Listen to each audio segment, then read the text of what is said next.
Hello and welcome to Varn Blog. Today we have a panel, the first of two panels on the book Flowers for Marx. We're going to talk about the history of the book a little bit in a second and what it is.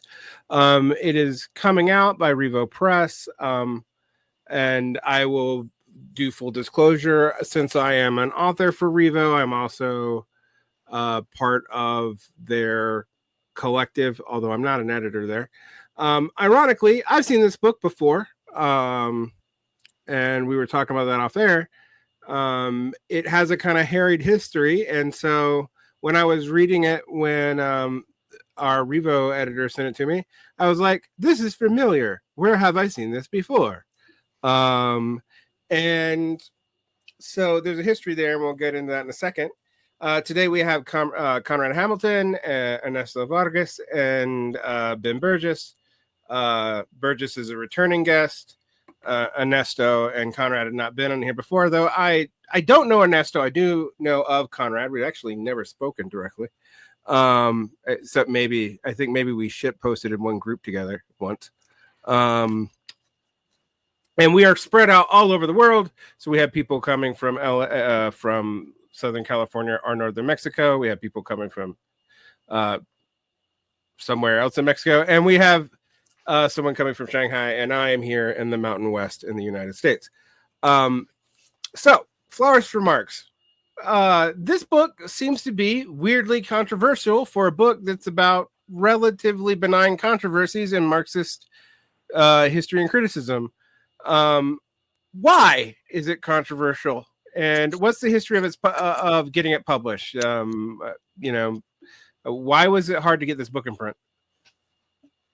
Should I take a shot at that, I guess? Okay. Yeah, I mean, I think that probably what a lot of people are going to know about the book, because it was a bit of an episode online, was that the book was previously signed to Punctum Books. And we had given them a manuscript and waited months and months, over a year, I think. And then at some point we received a message from them indicating that they didn't wish to publish the volume. And there were a few different reasons for that were cited, which I don't think it's necessarily mentioned here. Like, just as far as what an extreme and odd decision was, this was that it had been accepted by them like literally years earlier, like a few years earlier, because there were like a lot of delays. Like it had, I think everybody had turned in everybody had turned everything in by the end of 2022, right? That was that was the original thing, and so it had been like, it was, it had been, and it took a while to get everybody to turn it in. It's mostly my fault, but like I got given that, right, it had like the whole manuscript had been in, it was edited, right, it was like literally like on the verge of publication when this happened. But I just wanted to kind of add that in for flavor before you sort of go into what the actual controversy was. Yeah. Well, I'm not sure of the exact date. I think maybe it may have been the draft manuscript may have been submitted in 2023. But and it needed to be worked through editorially, but it was there. The chapters were done.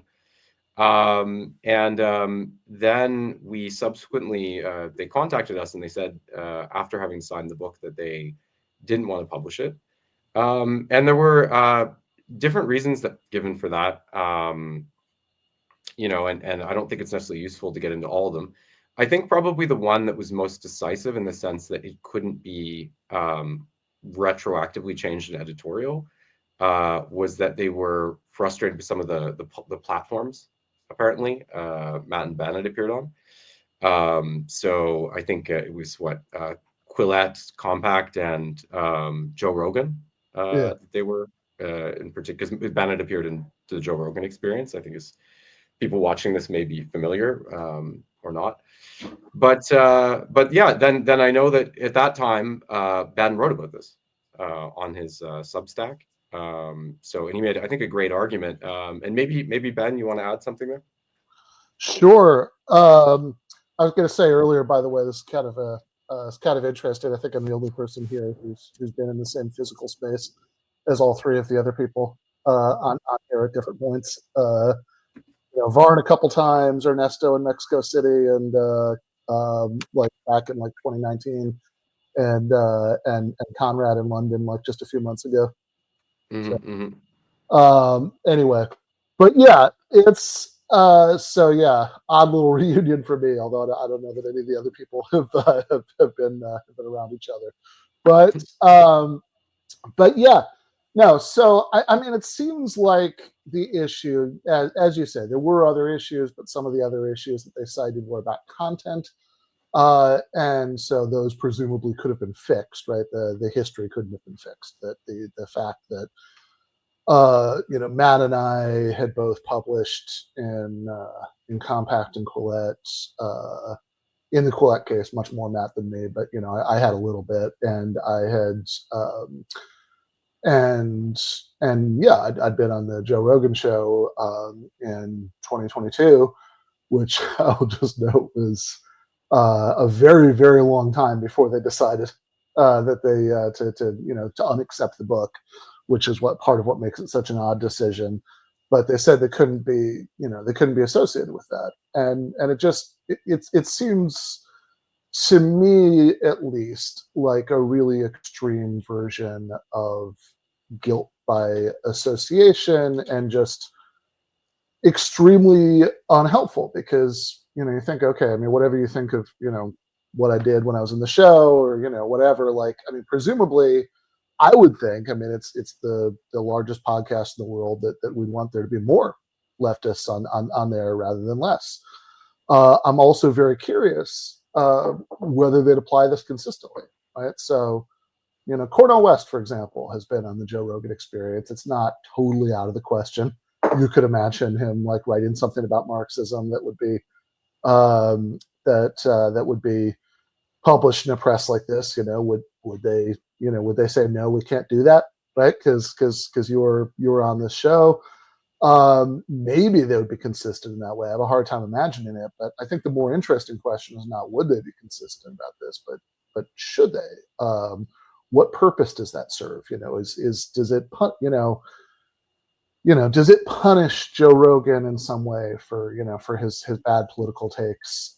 If small radical presses will like not only believe in boycotting him, which I actually find counterproductive enough, that you're not going to go and expose his listeners to points of view they don't normally get, but that you're going to do this secondary boycott of anybody who doesn't boycott him. It's just very unclear what that, to me at least, what that's supposed to do today for anybody.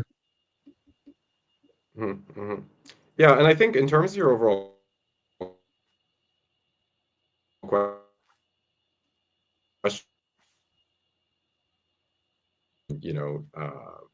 the structural Marxism of Louis Althusser, right? What is the role of kind of normative commitments, within Marxist theory or practice? You have discussions of analytical Marxism, Cohen, for example, of the non-aligned movement, right? In Ernesto's piece.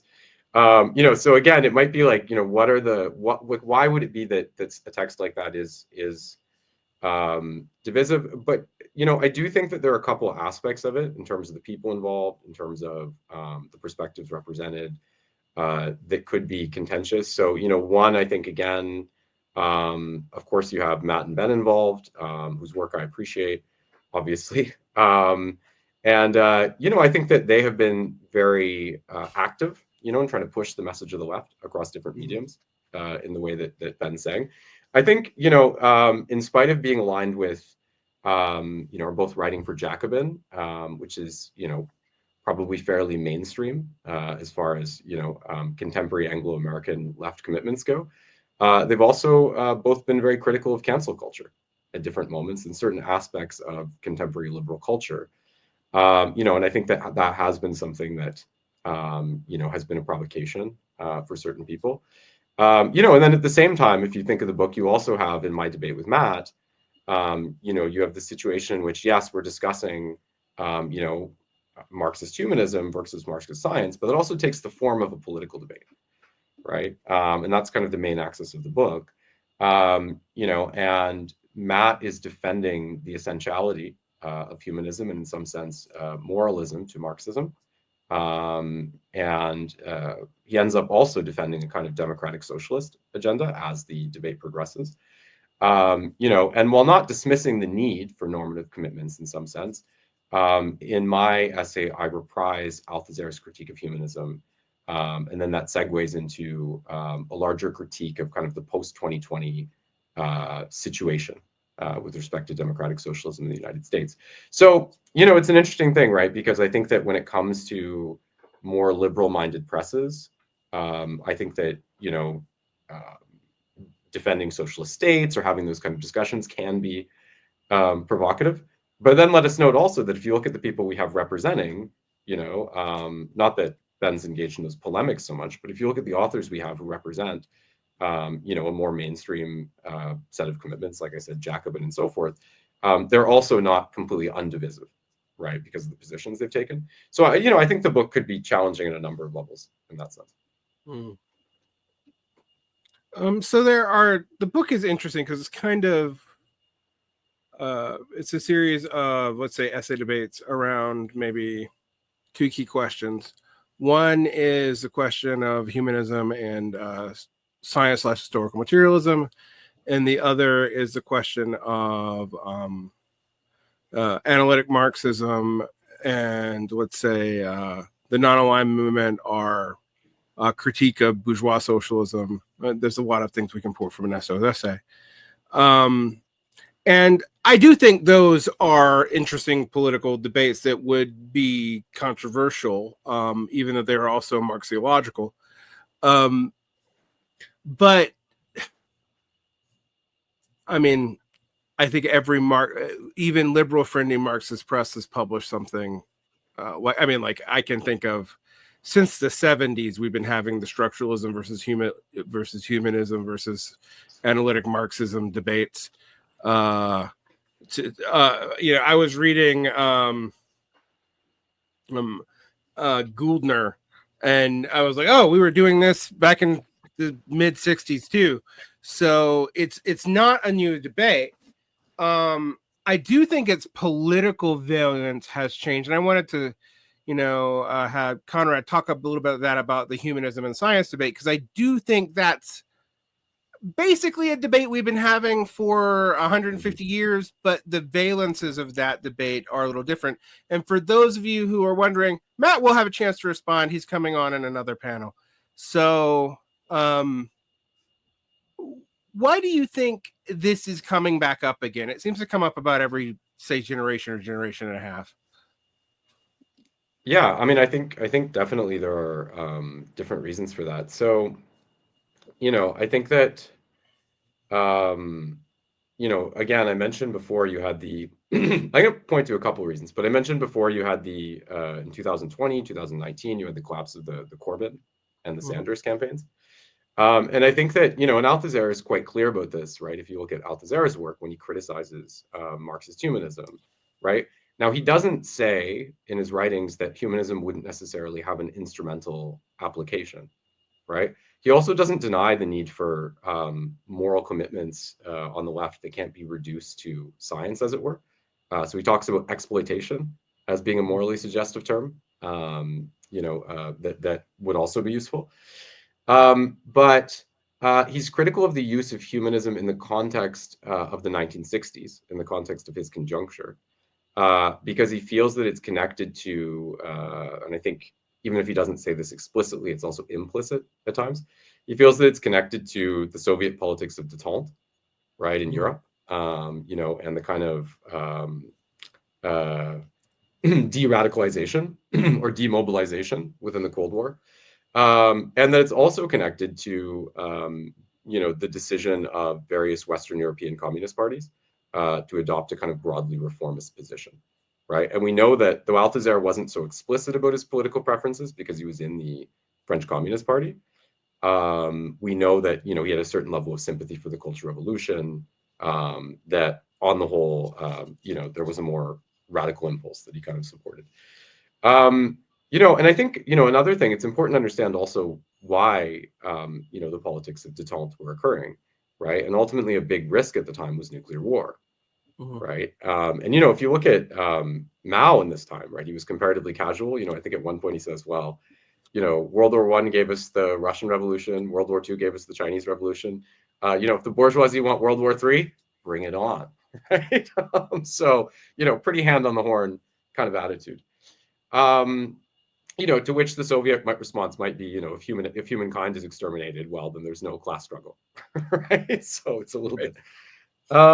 So I think if you look at the last few years, on one hand, I think you have, if you look at Jacobin, for example, they've been, I think, fairly explicit about the way that they connect humanism to the, kind of coalition that they're trying to seek, with, say, left liberals, in order to, broaden their sort of, or achieve hegemony, as it were, within the Democratic Party.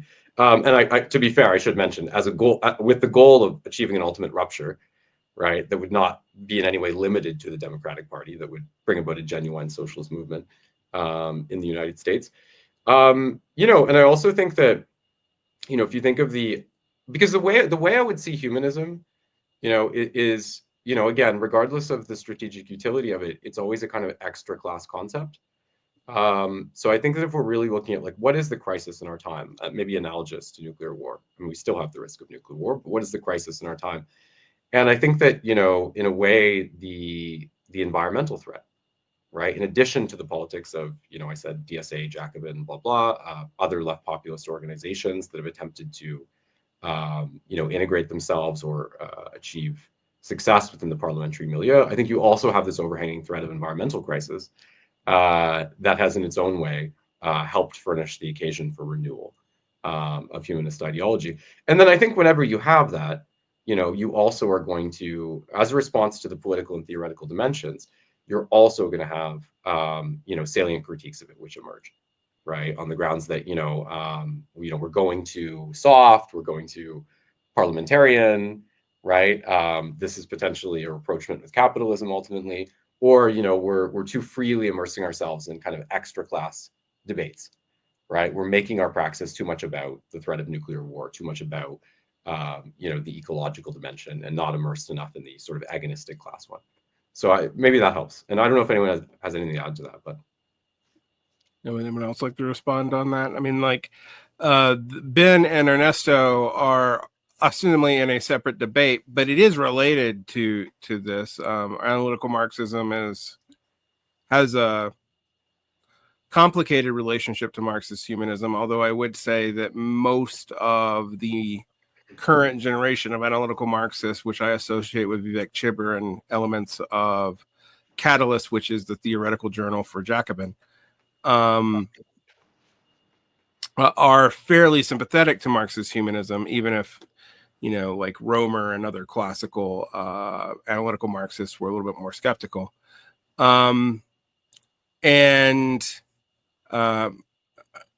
would like to probably hear Ernesto's view of the unaligned movement's relationship to, scientific socialism or scientificized Marxism. I find that one of you would like to comment on that before we talk about the second debate. Ben, you're on mute, just, Sorry. Yeah, I was just going to say, in a way, it kind of connects to me with what you were saying earlier, Varn, about how it feels like all of these debates are on some sort of like vast infinite time loop. That it's the Battlestar Galactica. All this has happened before, and it'll all happen again.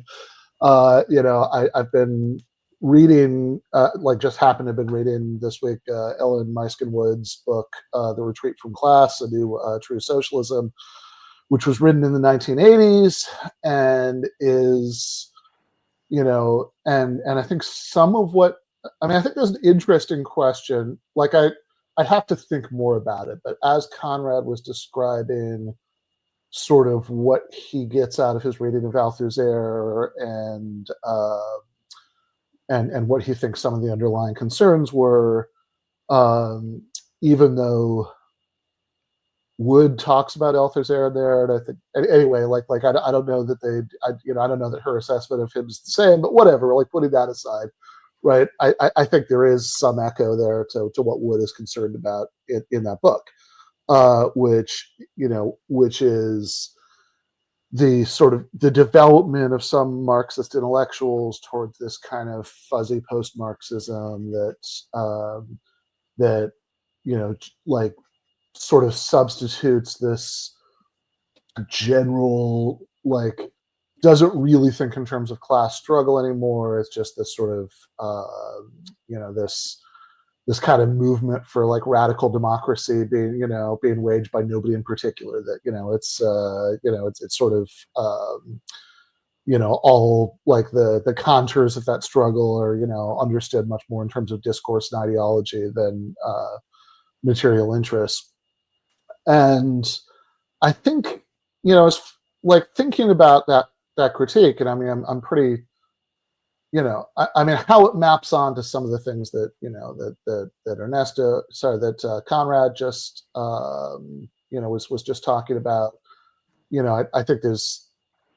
I think some of that's a little bit complicated and messy, but I think like I'm broadly sympathetic to the idea that like there are people who have who've gone on this kind of trajectory, and that's not good, right? That there's something there that's that's worrying. And of course we can we can argue about how Jacobin or other things fit or don't fit into all of that, and obviously I have views about that, but because the question was about analytical Marxism, I'll just stick with that, right? So I think, and of course that's what I'm writing about for the book, so it's most relevant to this discussion. It seems to me that some of the analytical Marxist figures did go down something like that path to one extent or another, right?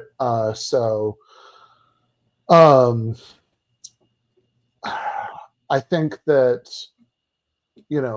I don't know. I mean, Romer is a little bit of an unclear case to me, because oftentimes I feel like he's engaged with these sort of very technical debates about neoclassical economics that it's just like I can't really find an entry point into. So it's like I just don't know what to make of any of that.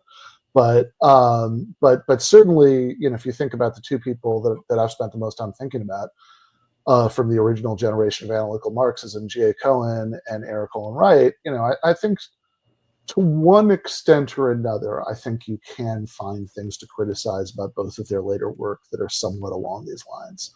I mean, in fact, the last part of my essay in this book is a criticism of Cohen that is in a certain way along these lines. Obviously, I'm a huge J.A. Cohen fan. I find many things to like in his work, but there's a strand of some of his later stuff that I don't love, that that I'm talking about in that essay. And with Eric Olin Wright, you think about some of what he was doing at the end of his life with the Envisioning Real Utopias project. Like some of that is pitched in a way that's like very much like what Wood is complaining about, and like some of what sort of Conrad channeling what he got out of Althusser is sort of gestured out in a certain way, right? So I think there's some truth to that. Where I would hold the line is oftentimes people who have various kinds of ideological axes to grind love to do this thing where they say, oh, aha, you have these figures in the current who are making certain sorts of mistakes. Therefore, they must have been doing this because of their original sin of disagreeing with me about some like larger ideological or methodological question. And I'm always pretty skeptical about those narratives, even and obviously even more so now, because I think that those guys were right about things that a lot of the people with those narratives would fault them for, right? So I think that and I think the real test of it is if you want to say, okay, well, is the sort of original sin of analytical Marxism its analyticness, and that leads to like certain kinds of political or ideological mistakes that might be made by Cohen or Wright later in life.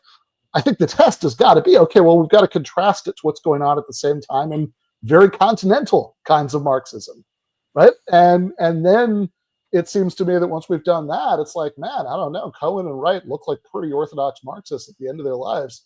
compared to fucking McClown, Loof, or whatever, right? Like examples multiply, right? I mean, like compared to Baudrillard. yeah, right. Like, exactly, right.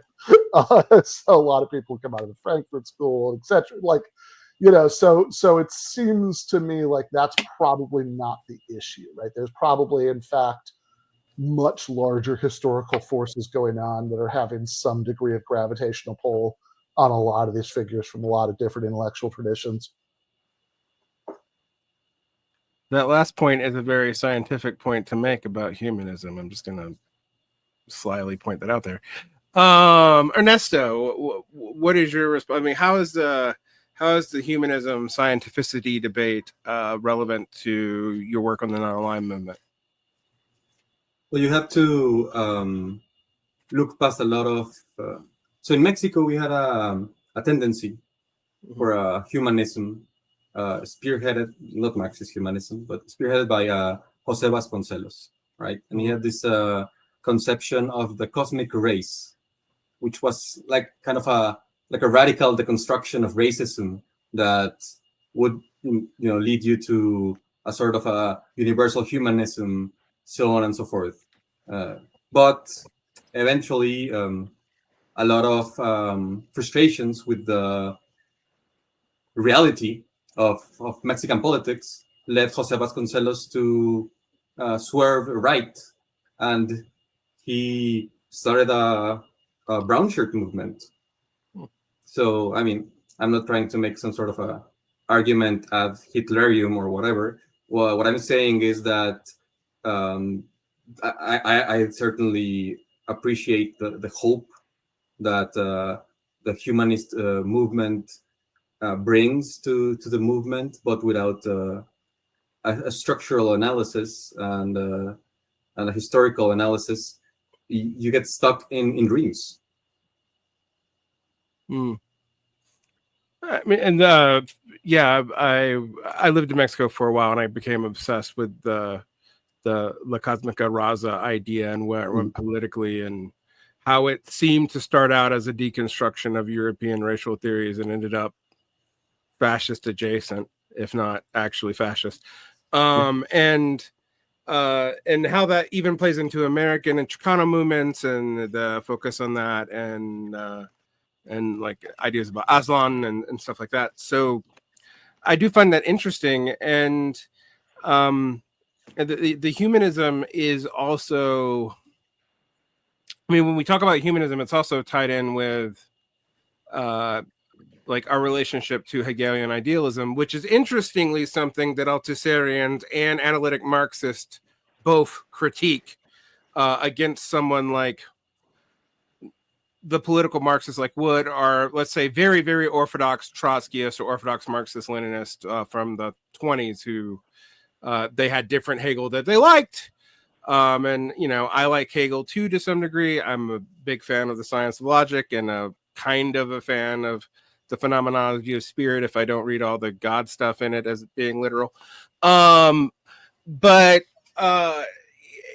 it does seem like that's another problematic that you kind of have to deal with. It doesn't entirely go away. And one of the reasons why I think it doesn't entirely go away is it does seem relevant to like a hopeful idea coming out of bourgeois progressive movements and around 1848 in Europe that doesn't feel so hopeful by the beginning of the 20th century. And I wanted to tie that in a little bit about, one of the things that I found when I was reading this book that isn't super explicit. I mean, it is kind of explicit in Ernesto's essay, but it's not super explicit in general, is that the humanism debates, and to some degree the analytic Marxist debates, are also kind of debates about Eurocentrism. Am I wrong in picking that up? I would like to hear all your takes on that. Well, I mean, I think that, it has to do with the kind of symbolic codifications, right, through which the text works, right? So I wouldn't say that it's about Eurocentrism per se, but I think that's an implication of the debate. in the exchange between Matt and I, you can see a sort of division whereby Matt makes very clear that the societies that he thinks that the left should emulate, right, are those of Norway, Sweden, so forth, like sort of social democratic mixed market societies. Though Matt does add, of course, that like if you look at something like the Meidner Plan, right, which is an attempt to have unions buy their own companies, that needs to be pursued to a further degree, right? In my essay, and it's not that I don't have appreciation for the successes achieved by those kind of movements.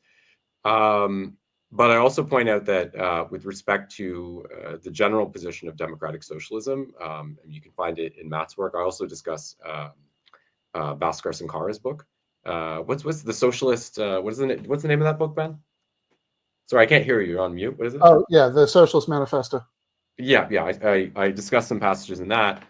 And I think that when it comes to this issue, it wouldn't be about valorizing, or saying that, oh, like what was realized in the Soviet Union and China were perfect, right, or anything like that, right? It would be about, in a more Marxist vein, assessing the relative scale of their achievements, right? Okay, exactly. Okay, so we know that in the book, the defense of humanism made by Matt is also connected to the sorts of societies that he feels that socialists should emulate, like Sweden, Norway, etc., sort of mixed market social democracies.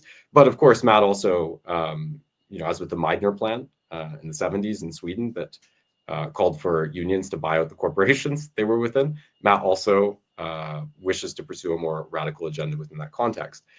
In my essay, the defense of Marxist science, if you will, is linked to a greater appreciation for the legacy of actually existing socialist states. And that's not so much about saying, oh, well, what was achieved in Soviet Union or in China was in absolute terms perfect. It's about, in a rather more materialist way, gauging sort of where they came from and where they got. So we know that in the Soviet Union there were 200 million people raised out of poverty. We know that in China, you could dispute the metrics a little bit, but 800 million people have been, and that has very wide implications, obviously, in terms of healthcare and education, infrastructure and all of this. So I make a few points about this, and I think that one of them is that if you look at the actions with respect to foreign policy, right? There's all kinds of Swedish firms, right? If we're going to talk about it, that are not just exploiting labor in some generic capitalist sense, but are connected to a larger kind of matrix related to the expansion of imperialism, and this affects its military commitments as well, right? We know that Norway, for example, was very involved in the campaign in Libya, right, with NATO. NATO is sort of like the scourge of God, right, in the global South. And you can see that history in terms of foreign commitments. I mean, like even if you look at the engagements in Africa, right, so much support, right, was furnished by the USSR and China for anti-apartheid movements. With the West, that turn occurred relatively late, right? And even when it did, right, the kind of anti-apartheid positions that were being taken, they weren't so much about directly arming people, right? In Scandinavia, you had a certain level of political support that was given and small dispersals of funds, but they were never so active in that way. And I also think that there's a kind of teleology at work, in a sense, in this discussion, because I feel like what's often sort of supposed is this kind of originary Marxist thesis, right? According to which, well, and I think Sankara leans on this a little bit in the Socialist Manifesto. I think you can see Matt leaning on it at other times, but this kind of idea according to which, like, well, the proper socialism, right, would be the socialism that is accomplished within, a highly economically developed society, right? Probably Western, right? And then in some way, you know, the Soviet Union or China would be kind of abortions because they occurred too early within this more productivist conception. I don't want to completely dismiss that argument because I'm not, you know, some ardent anti-productivist who just believes you can create anything at any time. But I do think that, you know, it's important to appreciate, like, there's a kind of weird paradoxicality within this logic, because part of what Lenin was recognizing, and it explains in a sense his turn to anti-imperialism, you know, the conference at Baku in 1920 and all of this, part of the shift towards anti-imperialism within the socialist left was motivated by the increasing awareness that, you know, within the context of the imperialist world system and the way it had been structured, that there was no way that countries were going to be able to achieve substantial industrial development, that they were being obstructed in that way and turned into essentially resource extraction sites. And we can find some interesting exceptions to that, like the Japanese in Manchuria, when we're active in industrializing, even as they basically use slave labor. But the norm throughout imperialism, right, was to sort of intentionally keep countries in this highly subordinated economic position.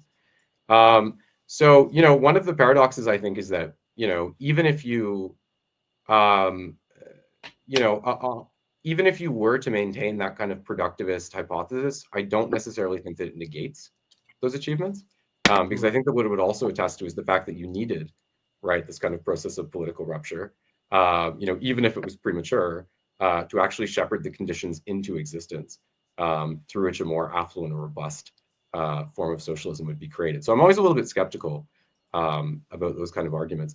But yeah, I mean, obviously, just to conclude, I mean, if you look at Althusser's position in the 1960s, right, he was critical of, you know, reformist positions within the USSR, particularly after the denunciation of Stalin. He was critical of the culture of reformism that had emerged within certain Western European communist parties. You know, and he was tendentially aligning himself with more radical movements that were emanating out of poorer parts of the world, like China, right? So there was a sort of, you know, martial character to his engagements on that subject, in spite of which he didn't write about imperialism per se a lot, which is interesting as well. But anyway, that's my answer.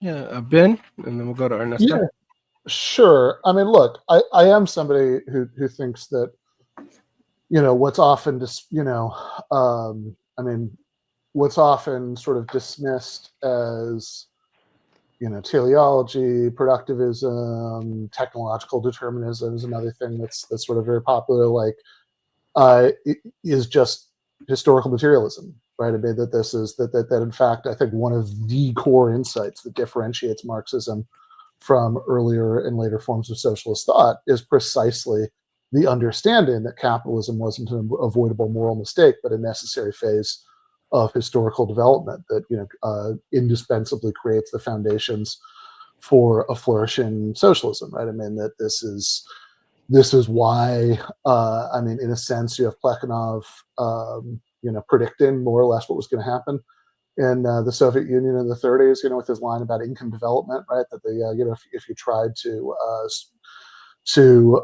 force socialism within a severely underdeveloped state, you know, you'd end up essentially regressing to this very direct form of extraction, which is pretty much exactly what happened for a while there.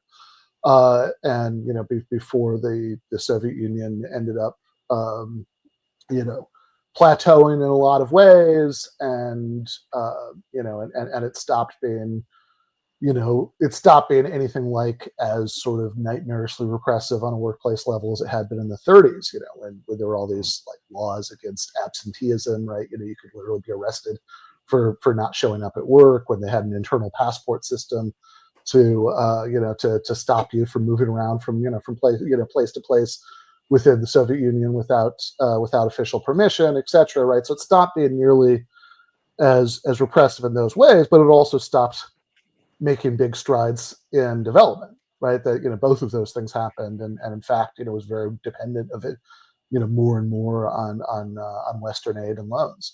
And, you know, in the, you know, you can make similar points to a certain degree about the early history of People's Republic of China, that the sort of successes, the really impressive, lifting people out of poverty successes were after, in fact, becoming right a mixed market economy. In some ways even more so than the Nordics. That by some metrics, in Norway, for example, the state controls about twice as much wealth as the Chinese state does.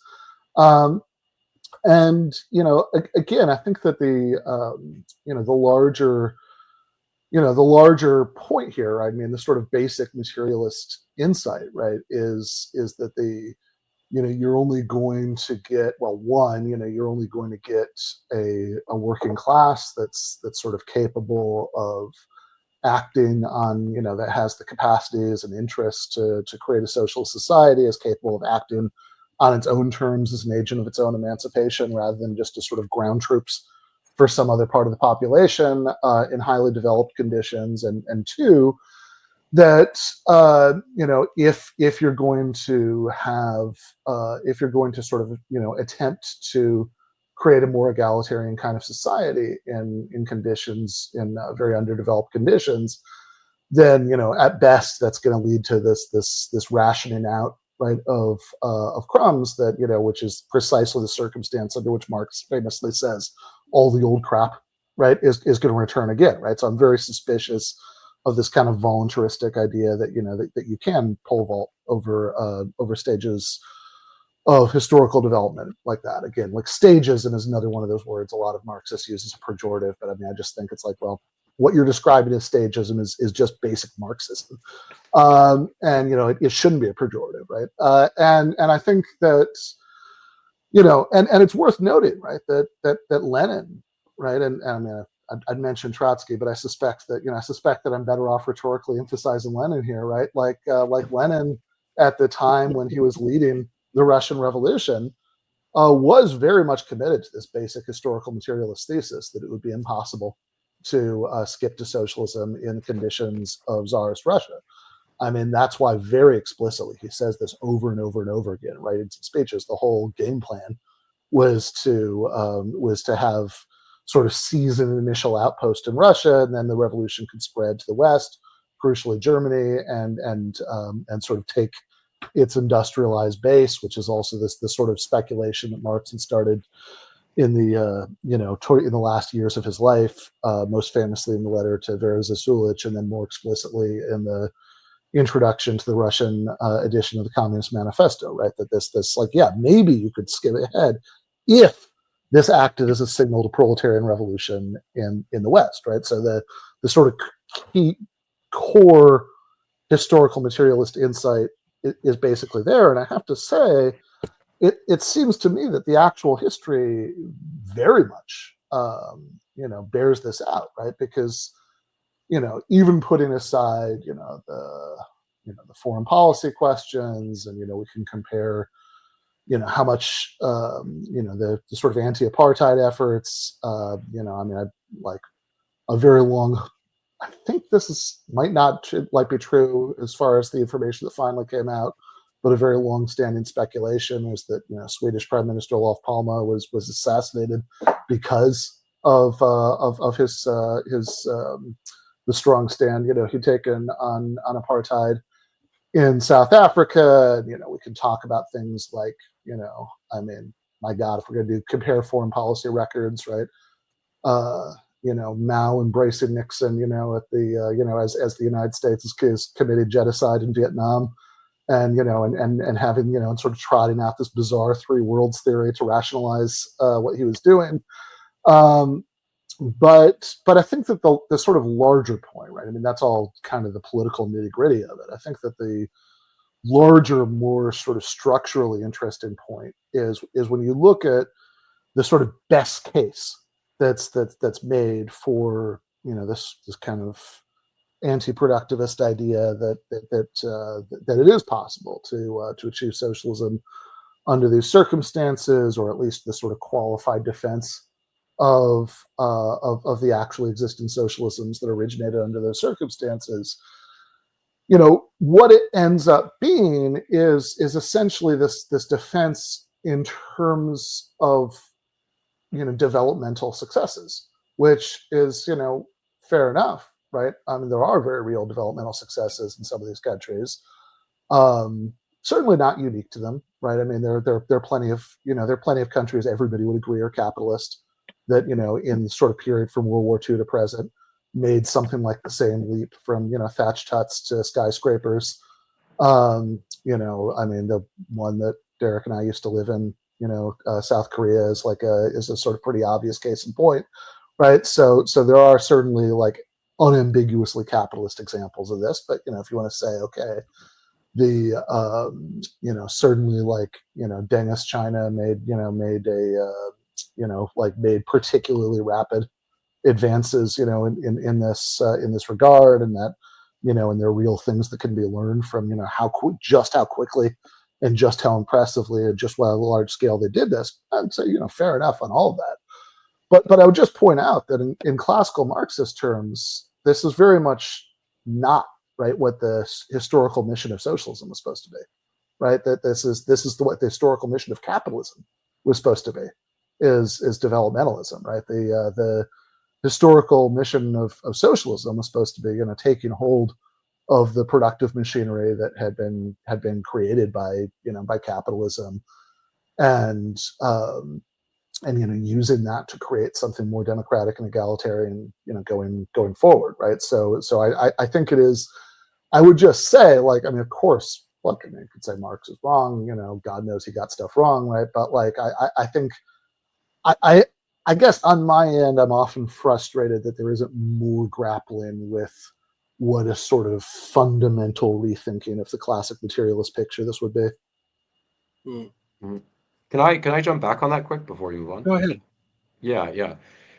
So I think actually it's funny, right? Because Ben sort of stresses here the critique of the opposition to productivism, which in his account, would be akin to throwing out the basic categories of Marxism. And I think, I agree with him about a lot of that. And this probably tells you a lot about why we have a good baseline for debate within the book, because in spite of certain disagreements, I think we maybe share this kind of normcore Marxist impulse. I don't know how to classify that. But again, like, even, I mean, I think that I would just stress a few things, which might be more like accents on his discussion. Yes, we can talk about other states that have been successful. But, I think that there's a sense in which the exception proves the rule. Within the non-Western world, the only states that have accomplished, poverty alleviation and infrastructure construction at that scale, and population level were the USSR and China. I think when you tend to look at other examples, what you're going to find is that there are usually conditions which are somewhat exceptional or extraneous that inform them. So we could talk about, the privileged access to petrol, right, in the Gulf states, as well as the subsequent cartelization that was pursued, that did a lot to enrich those nations, as well as generate recession in the United States, which is a good index of how important it was to the U.S. economy to have access to cheap resources. If you look at a place like Korea, actually, if you read Chuang, who talk about, from kind of an ultra left standpoint, they talk about the history of China. One point they make is like how totally contrived, in a sense, the South Korean economy was. Because they received not only massive amounts of free technology transfer from the United States that China or the USSR were not receiving, maybe the USSR briefly during World War II, but in general. But they also there was just and also huge wheat shipments, like started in the for like the last few decades of the Soviet Union's existence, and massive Western bank loads for the last couple decades of its existence. So. Yeah, well, they did get some things, but in terms of in terms of technology transfer, there was massive transfers to South Korea as well as Japan, which partly explains the electronics economy that emerged there, as well as the fact that if you look at a place like South Korea, right, they didn't have like the same historical industrial base, which in many ways encouraged the shift towards an electronics driven economy, but also like the level of the contracts that were given to companies. Based in Korea were incredible, and the money that was pumped into it. So if you look at the Vietnam War, my understanding is that I have to double check the citation, but my understanding is that Korean soldiers, some of them came to join the Americans, and they were paid basically the same scale as American soldiers, which is something like 20 or 30 times the average salary in Korea at that time. And in addition, Korean companies were getting a lot of the most extensive and valuable contracts to do works associated with the war. So this was just one example, but I mean, there was a huge amount of Western support. And this is like what I kind of, so I want to go a little bit further than the way Ben's putting it, because I don't think it's just something where it's like, well, different countries developed, these ones did an okay job. Okay. I think it's that if you look at the world system as a whole and you set aside things which, would be clear exceptions for one reason or another, what you're going to find is so similarly, for example, we're going to set aside Cuba because it was propped up by so much Soviet aid, for like most of the time, for the first few decades after the revolution.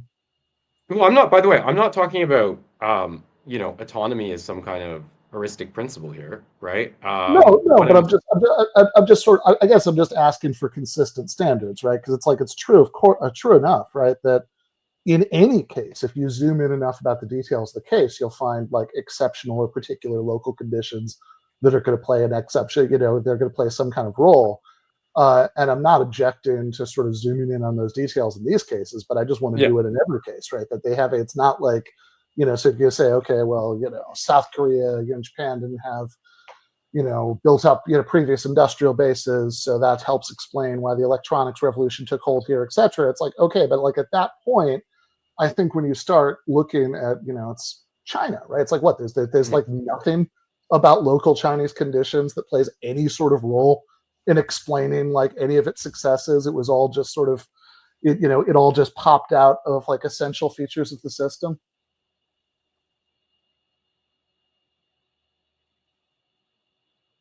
Now Conrad is frozen. Oh no. You got me? Yeah.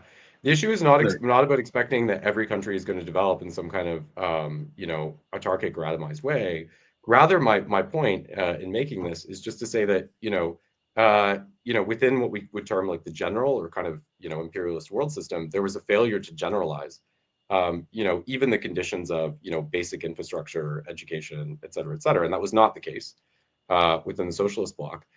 So the point is to say that when we talk about that world system, right, if we talk about a place like South Korea that experienced a high level of prosperity, if we talk about, Japan has its own history, but we could give different examples, or the Gulf states, that these function as exceptions within it. Whereas within the socialist bloc, what we saw is that, a certain level of material provision became more the norm. But I want to, we could hash that out back and forth. But what I want to, continue and just say is that I don't necessarily disagree with what you're saying. I think you go a little bit far when you say, it's interesting when you say socialism is about, collectively owning the means of production and pursuing democratic changes. Because of course, even in the less developed context of Russia or China, we could point to a lot of things which, seem to fit that mandate, right?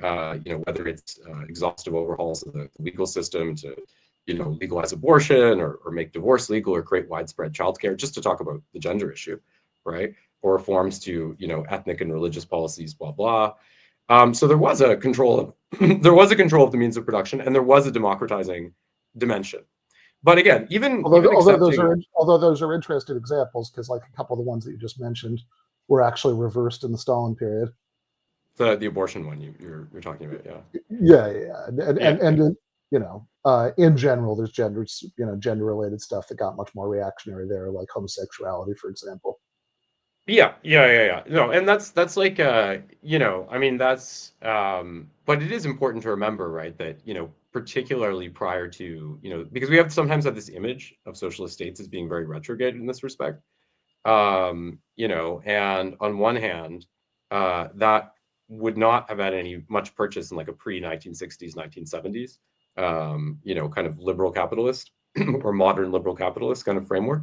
But also, sometimes we ignore certain aspects of the equation when we discuss this. So I think the highest rate of women's workplace participation in the entire world today is not Sweden or America, it's actually Albania, right? And this has so much to do with the fact that in the socialist period, like if you're a woman and you got good grades and you were like, no, I want to be a psychologist or I want to be a teacher, they'd be like, no, you're going to be an engineer, right? And then within a couple generations, women wanted to do that more. So there are aspects of that that aren't discussed enough. But all I meant is that, accepting the limitations that Ben puts forth, there was certainly a dimension of this, right? Of owning the means of production, of pursuing Well, democratic changes. Of course, there was a sure, horizon and a limitation. sure. The claim isn't that it's impossible for collective ownership of the means of production to exist in the absence of a high level of development, right? Yeah. I mean, nobody, I mean, even Marx in the 19th century isn't claiming that, right? If Yeah. you look at the sort of debates that he's having with like Karl Heinzen and the 1840s and 50s, and he'll say things like, well, if the proletariat were to be victorious under these conditions, it wouldn't last, right? I mean, that's his claim, right? So it's not that collective ownership is impossible at a low level of development. Instead, the historical materialist prediction is that collective ownership isn't going to lead to a flourish in socialism, and thus is not going to edge out capitalism, is ultimately going to collapse, which collapse into something worse, which seems to me is I mean, in different ways and to different degrees in different contexts. But I mean, like, if you want to view from 10,000 feet, I mean, like what's the story of actually existing socialism in the 21st century, or the 20th century, right? I mean, that's the story, right? I mean, within a single human lifetime, right, from 1917 to 1991, the Soviet Union collapsed. All the people's democracies in Eastern Europe collapsed. China, kept on running, although that was previously noted at the expense of becoming, of sort of reintroducing many capitalist features to its economy, and by some metrics, I mean, for by some conventional ways of thinking about this, actually being less socialist, right? Than some of the most advanced social democracies, etc. Right? So it's like, it seems like the overall trajectory of all of this is that the sort of experiment in implementing collective ownership without the material conditions being there, by and large, I mean, like, the story of the 20th century is not a happy one. I mean, capitalism won big. So my only thing is that, without denying what you're saying, the thing is that failure would have two different criteria we could apply to it, right? And one would be, did it realize this kind of, did it achieve kind of the socialism of the 23rd century? Did it bring about or just the continued existence of collective ownership of the means of production, right? I mean, like continued existence of what they'd already achieved. Forget the 23rd century. Right. So this is one angle we could see it through. Another angle is, did it succeed to a far greater degree, or were those people better off than they would have been, had that not happened, right? And I think that, if we're really talking about the terrain of political reality, right, that is the most, pertinent discussion we could have, right? And if we look at that, I think there's absolutely no doubt, when we look at the developmental gains. So the question really is, would it make more sense to say, okay, let's just participate in this, imperialist world system that, isn't doing much at all for us, right? Is relentlessly exploiting us, or should we, take the chance, right? Adopting a system that may be premature, right, or that cannot be realized in this exact moment, right, but that in which we're nevertheless beginning to furnish the conditions, right, through which a possible break could be made in the future, in which there are elements of this control of the means of production, implementing democratic changes and so forth. And even if you look at China, it's interesting in this way, right? Because, of course, we can talk about the success of the Deng era. People don't often as much mention that the rates of growth seen in Mao's China were the highest in human history, right? Prior to when they went even higher before. Or that, if you look at the market changes, the shift to service and light industry that India did in the 1980s, it wasn't so different than what China did, which raises the question of why did they succeed? And a lot of it has to do, I think the major factor is that there were preconditions, single general unified language, right, much better infrastructure, education, and so forth, that allowed that to succeed. But the point is that, whatever regressions we can talk about, it's still something that has a tremendously positive effect. Of course, China's like half publicly owned, the economy. it's still something that has a tremendous positive effect, not just at the level of public ownership of certain resources, right, which are then made accessible to people. I mean, you can look at transit here, all kinds of things. But also in terms of, forms of protectionism that continue to be necessary for China to ascend within a global context, right? So, we could discuss like, the moral dimensions of like the firewall in China. But what's also very clear about it is that part of the goal of setting it up was to avoid a situation where you had Western firms coming in and basically monopolizing the online space, profiting from that, right? And not creating the capacity for Chinese firms to develop, but also doing things like taking all the data, right, which would turn out to be very important from Chinese users, gaining the capacity to tamper in China's political system and so forth, right? So, there's a really powerful legacy in terms of the political structure, which was created. So I don't fundamentally disagree with Ben's hypothesis. I just think it's a question of accent. And I think these are, whatever the failures, I think these are also remarkable achievements that are at the root of any success that people have been experiencing in these regions. I certainly wouldn't deny the existence of successes, and or even in some cases unique successes. Like I said, I think that especially with the speed and scale of Chinese development, I would question, like, actually maybe this is like sort of clearest if phrased as an actual question, right, for you, right? I mean, like, when you say, that when you say that there's sort of no doubt, right, about the the material improvements, I think that is true in some of these countries, right? I think that's plausible in some of the national cases, but I mean, like, does it give you pause in making that assessment that by the end of these systems in so many of these countries,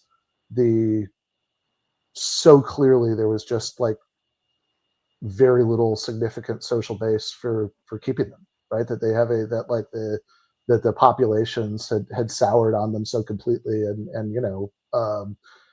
in many in many national cases, I mean, really so manifestly celebrated their fall, and that even now, right, in a lot of these countries, I mean, not all, I mean, we can't generalize too much, but I mean that, like, even now, right, that there's so little constituency, right, for going back to what they had before, right? I mean that like even in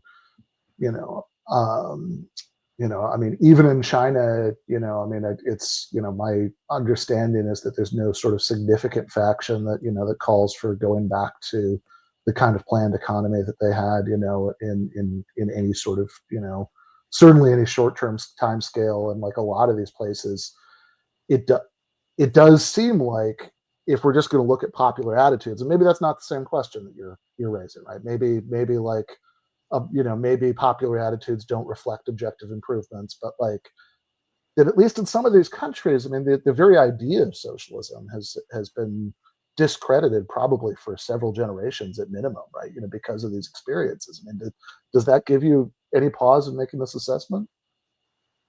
Well, I mean, it gets, when it like in China, it never collapsed. And, if you look at, I think Harvard did a study, right? And they found that, it was like 88% of people express, strong satisfaction or general satisfaction, with the character of government. Now we could dig into the details. So that was a vetted study. We could dig into the details surrounding that, right? Like, greater control of media obviously is going to change what people see, Sure. And so on and so forth. But, if we're trying to assess this in a broader way, I mean, it's like, there was always a certain difficulty surrounding the legitimacy of socialism in Central Europe because of the way that it kind of been implemented by fiat with the movement of the Red Army there. If we look at other territories, though not all of them, I mean, my understanding is that even in East Germany, there was a pretty strong public support. But the problem, because of successful reforms that have been implemented in the 80s, but the problem was that, it just became politically impossible, also because parts of the border were opening up, and, but, if you look at, the Soviet Union itself, I mean, they had... Although, just real quick, I mean, I just looked this up, right? When they did the referendum on German unification in 1990, It, you know, I mean, it looks like it was well over 3-1 in East Germany, right? For doing Well, everybody understood nothing else was plausible by that point. Like there wasn't any other serious pathway, right? Okay, but I mean, the fact that nothing else was possible is not unrelated to the fact that the overwhelming majority of the population wanted it to happen, right? My point was just that I said, even in Germany, there was a problem of legitimacy. I said that it appeared that at different points, the East German government did have a high degree of organic support. It might be worth noting in that respect.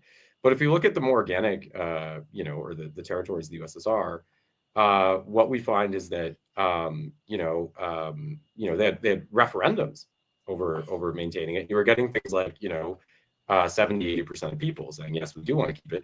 And that's actually really interesting as well, because a lot of the territories that they're serving, you know, had their history with Russia, right, began with, you know, sort of their colonization by Russia before they were folded into the USSR, right? And that's extremely stark when we take into consideration, like when we add that dimension to it. So if you look at somewhere like, you know, Algeria, where I think 99% of Algerians voted to leave France immediately, right, in the 1960s. And then you look at a situation where you have, you know, some republic in the Caucasus that, you know, has a not totally disanalogous history saying, well, 70% want to remain within the USSR. It speaks to the drastic discrepancy in that. But, you know, I mean, I know in Albania, they had, socialism fell, and then they had the first election, and the Albanian Communist Party won. And international observers were like, yeah, it's a legitimate. So I'm not sure which country in the Caucasus you're thinking of. I know in like Georgia, for example, the independence referendum was approved by 99.5% of voters, right? Voted for independence for the Soviet Union. 1991. 1 second, let me pull it up here. Do we have? So wait, 73%. In what country? This is the question. Do you consider it necessary to the preservation of the USSR? 73% in Russia. Let's see here. Ukraine, 71%. Belarus, 83%. Azerbaijan, 94%. Kazakhstan. This is a poll that's taken at some point, like several years before the fall of the Soviet Union. It was a 1991 referendum. Do you consider necessary the preservation of the Union of Soviet Socialist Republics as a renewed federation of equal sovereign republics in which the rights and freedoms of an individual of any ethnicity will be fully guaranteed? Yeah. So, and then we have 94%. But all of those places very quickly after it voted overwhelmingly for independence referendums. Did they vote for independence reference? 94% in Azerbaijan. Yeah. Because generally, if you talk to people in this region, the collapse of the USSR is not considered a democratic phenomenon, right? It's considered a political phenomenon that was thrust on people. Like new states are being created without a high level of democratic consultation. But I don't think there's any doubt, right, when it comes to the places we're talking about, right? You know, Uzbekistan, Turkmenia, Tajikistan. So Azerbaijan, 95% in Kazakhstan, right? That's an important one. Azerbaijan, which you just mentioned, in December 1991, approved independence for the Soviet Union by a referendum of 99.8%. Azerbaijan. Well, why? Yeah, I mean, we have to. I don't think we have the time here to run through like a comparative study of polls, because. Well, no, but I mean, I'm talking about the actual like official independence vote. Well, this was an official referendum, right? Sure. So there was this referendum before. You know, before statehood. I mean, my understanding, right? If you read like the Vladimir Zubov's book, Collapse, right? It's this like really thorough book about this that came out like a year or two ago. You know, recommend to everybody. But it's like my understanding, what I can remember from that book is it's like I think what you're talking about is before there were any serious moves at independence in any of these places, right? There was, you know, as a result of, you know, perestroika and all of that, right? The internal reform process, there was this like move towards, okay, we're going to have a new Soviet constitution that's going to be much more liberal, and there was this, you know, plebiscite on supporting that, right? You know, it's like, oh, you know, do you want the Soviet Union to continue to exist, and we'll have this nice new, much more liberalized constitution that's with much more national autonomy. Yeah. And like when those were understood as the options, sure, that won overwhelmingly everywhere, right? But like But then, the political situation changed rapidly.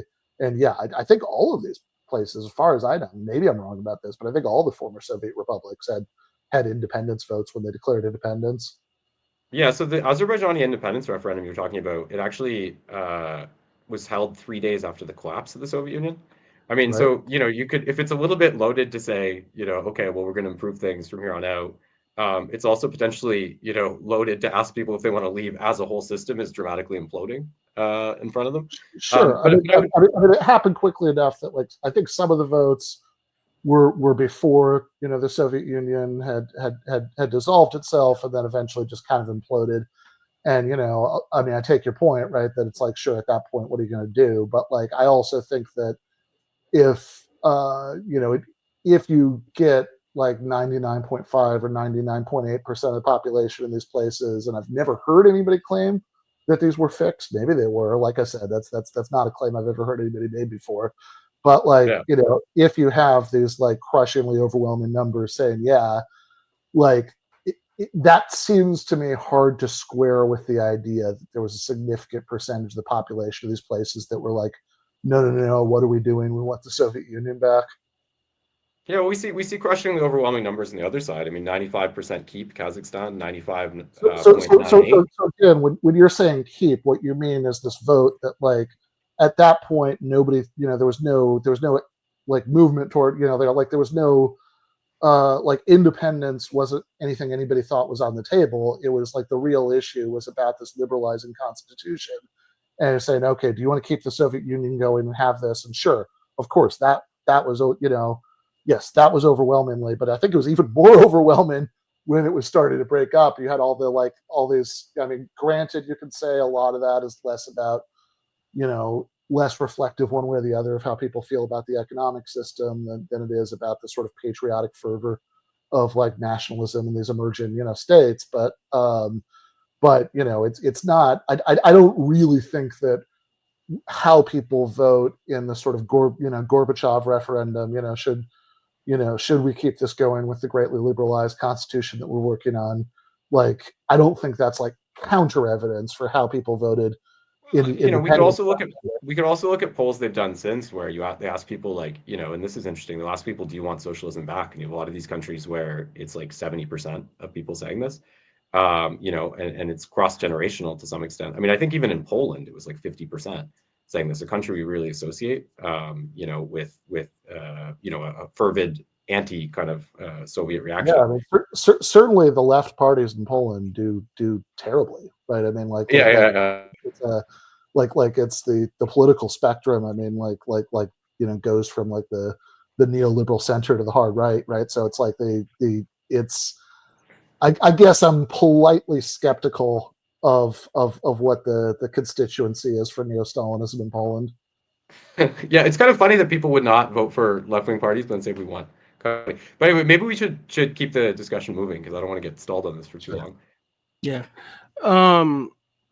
Ernesto, Yeah. we you speak a lot about Samir Amin and the non-aligned movement and Samir Amin's kind of world systems version of, I'm going to put it in quotation marks here, third worldism, because one of the things I find frustrating about talking about third worldism is there's like 10 different forms of it that have radically different claims for how it works and what is going on and who we should side with.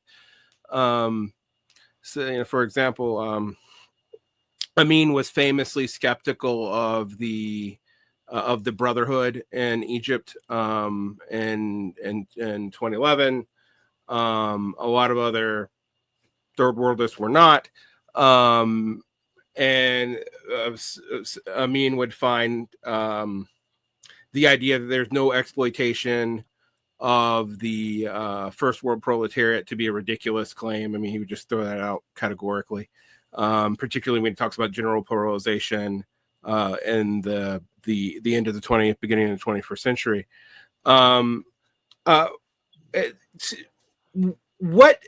Why did Amin play as such a key figure as an answer to the kind of socialism you were critiquing in Mexico?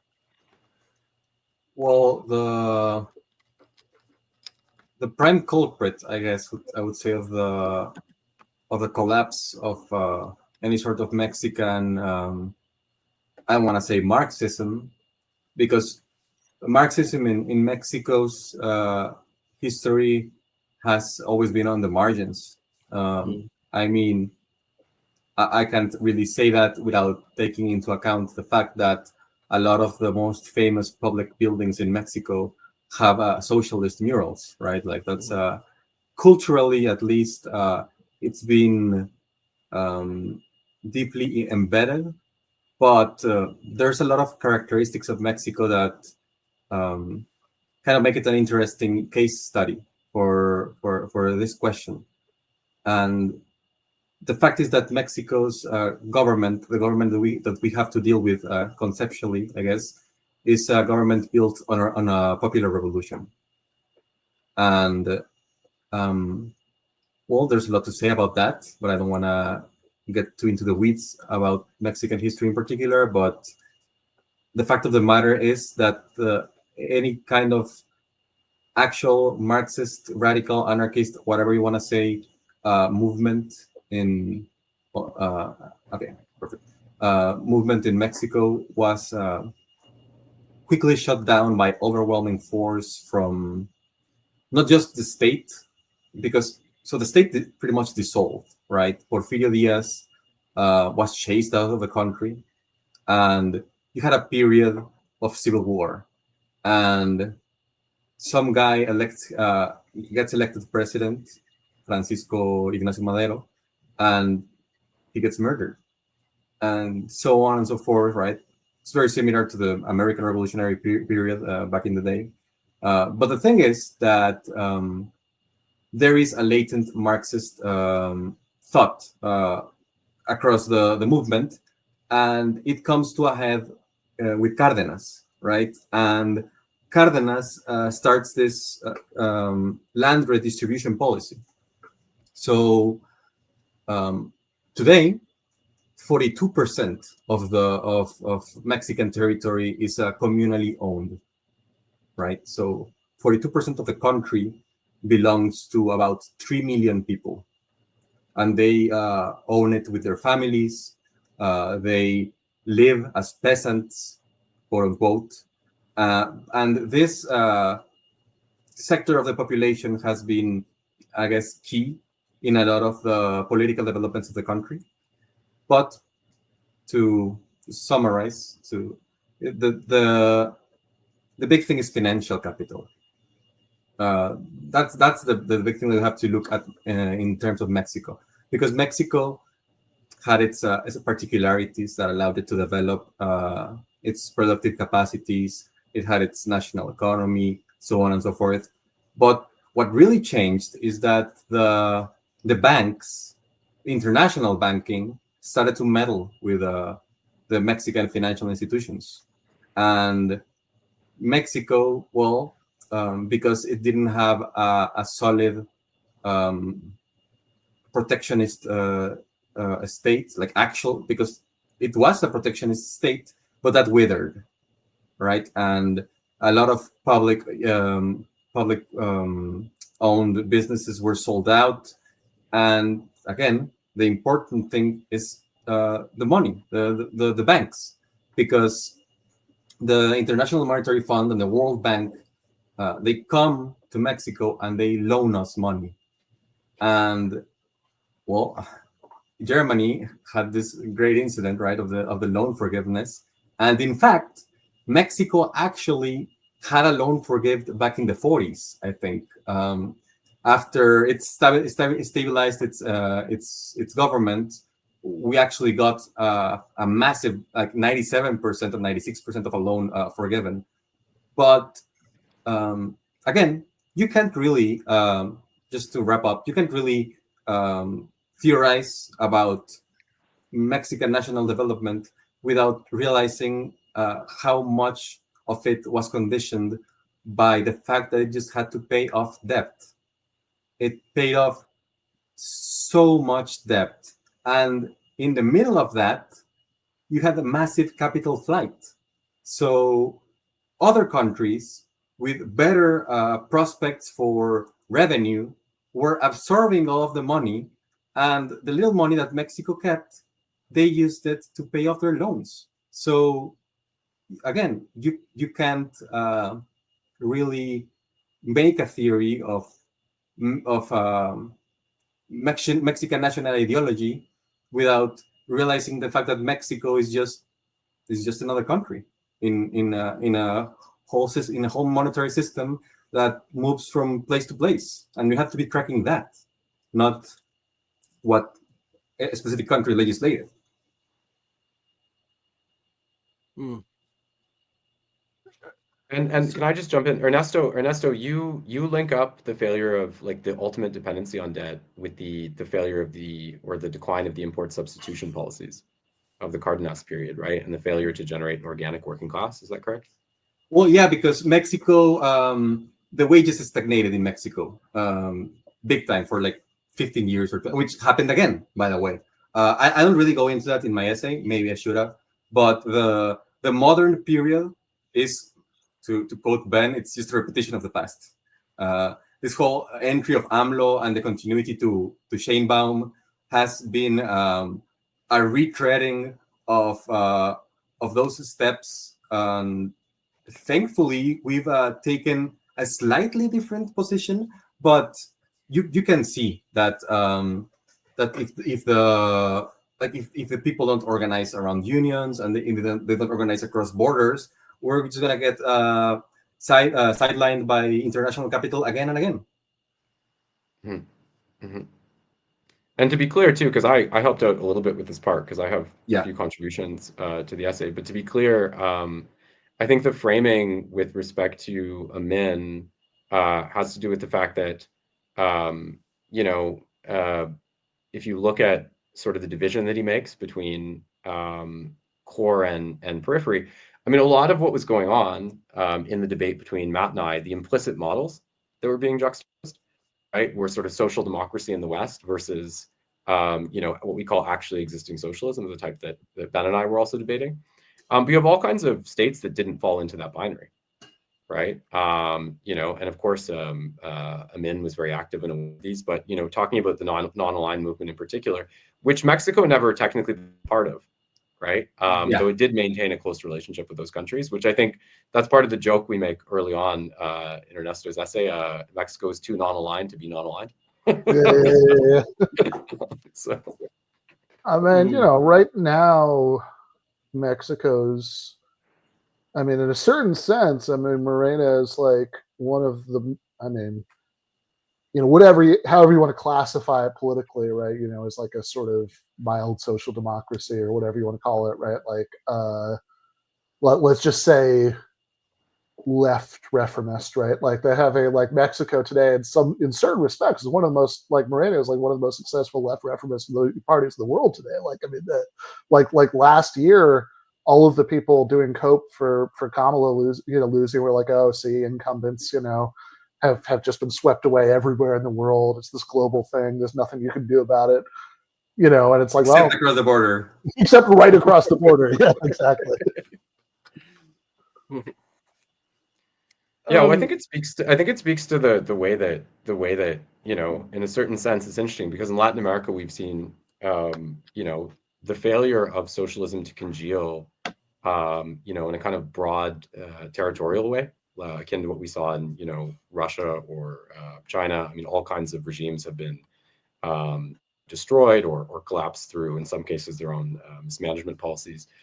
But I do think it's really interesting if you look at the way that with the kind of new pink tide, if you will, if you look at the way that populism has been manifesting within Latin America, because it very often takes on a kind of left reformist form.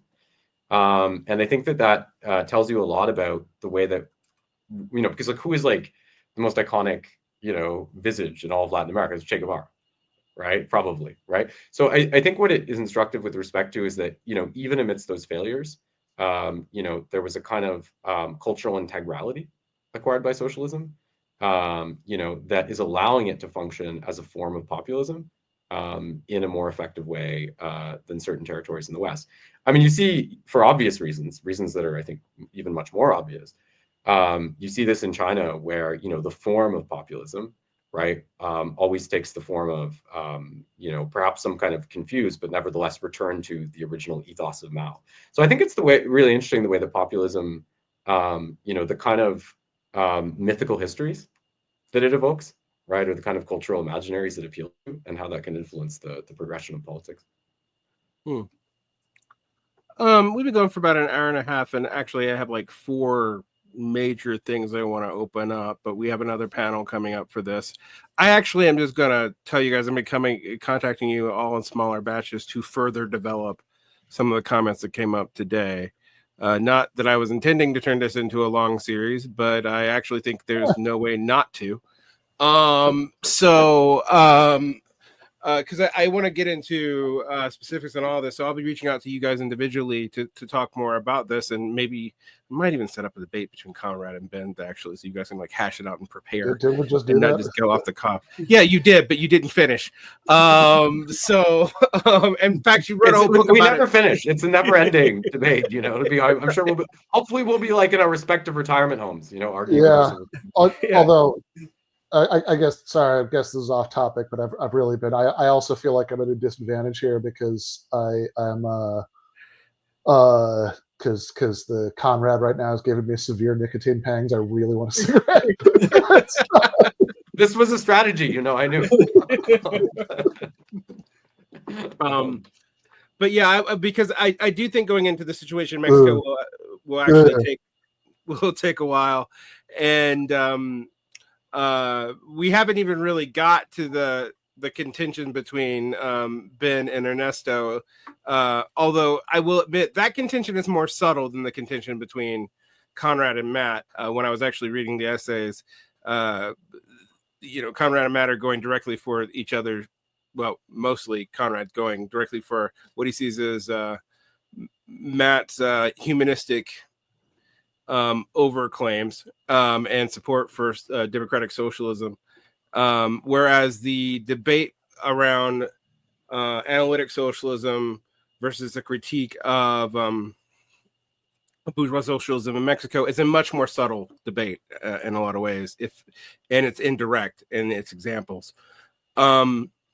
But I hope this gets people interested in the book, because I find these debates to be both eternal, as we've commented on a lot, but also evolving. They do change. And another thing we could have easily done is I could get 4 kinds of Maoists in the room and ask them about how they feel about 1982 and see how that goes. I am sure that would be an interested and as spirited as anything between Ben and Conrad. I mean, I should also say that this ended up being on the more contentious side. But if you go back, the real heads will know, right? If you go back and look at the complete history of Ben Conrad interactions on this topic, that we've also had discussions about China framed differently, where we have agreed about like some of the sort of positive lessons that you can learn from what has worked there. Yeah. Well, by the way, I want to add that so like there are very I mean, in the book we skeptical the continuance of the politics of what I term the Jacobin line, which is maybe a little bit misleading, because the DSA itself is quite fraught in terms of its internal elections and everything. But I'm a little bit I'm a bit skeptical about that, and I'm skeptical about it not because of some a priori aversion to coalition or working with the Democratic Party, but because I feel that there's been a consistent unwillingness to make real compromises with socialists that would warrant providing continual support, especially when we look at things like what the Democrat position toward Israel was and so forth. But and I suppose I'm also skeptical in general of the idea that you could have really have some kind of parliamentarist framework through which socialism could come to power and maintain it without, functioning in a more martial way. We can look at the example of someone like Allende in Chile, with in terms of not taking control of the military and how that ended up. And I think you'd probably see a very similar thing in the United States if you didn't, have more aggressive processes in that way.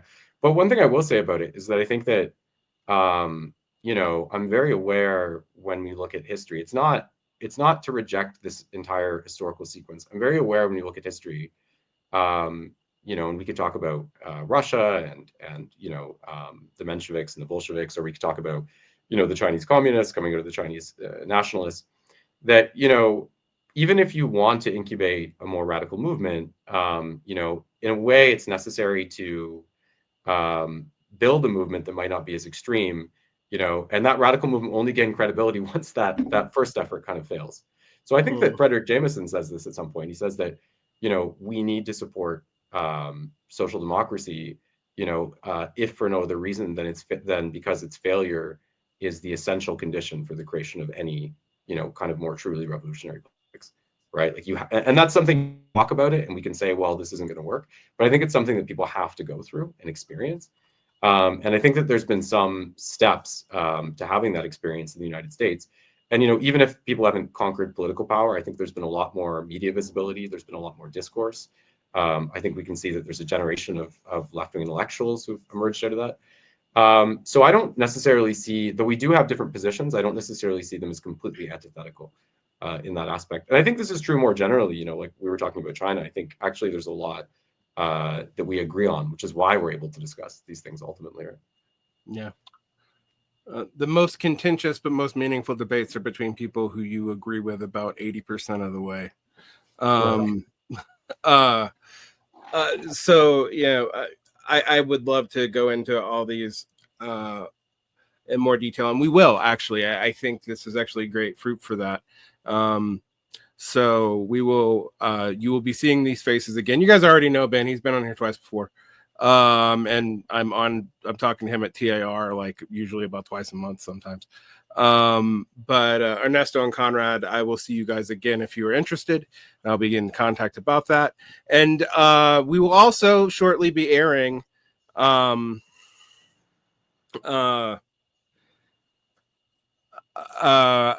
Matt and Daniel Tutt's discussions on this. Daniel contributed an introduction, and Matt, of course, was in debate with Conrad. So if you come back to this channel, you will see more about the book, and Matt can make his case, and Daniel can talk about what it was like to write an introduction and adjudicate between you, contentious lot. Then we will probably be talking to you guys individually. So thank you so much for coming on. Check out the book from Revol Press. You can find a link in the show notes. And Ben is everywhere, kind of infamously. That may have been why this book got in trouble. And Conrad and Ernesto, where can people find your work if they're interested? So I'm streaming on Twitch lately, if people want to catch me there. The channel is called Marxicans TV. Okay. You can just Google me. I think if you Google me, like my CV will come up, which is on academia.edu, and that's like a, probably unnecessarily comprehensive list of, just about everything I've ever written within the left context. So for those who wish to dedicate a scholarly project, for those non-existent persons that wish to pursue a scholarly project, that would be the way to do it.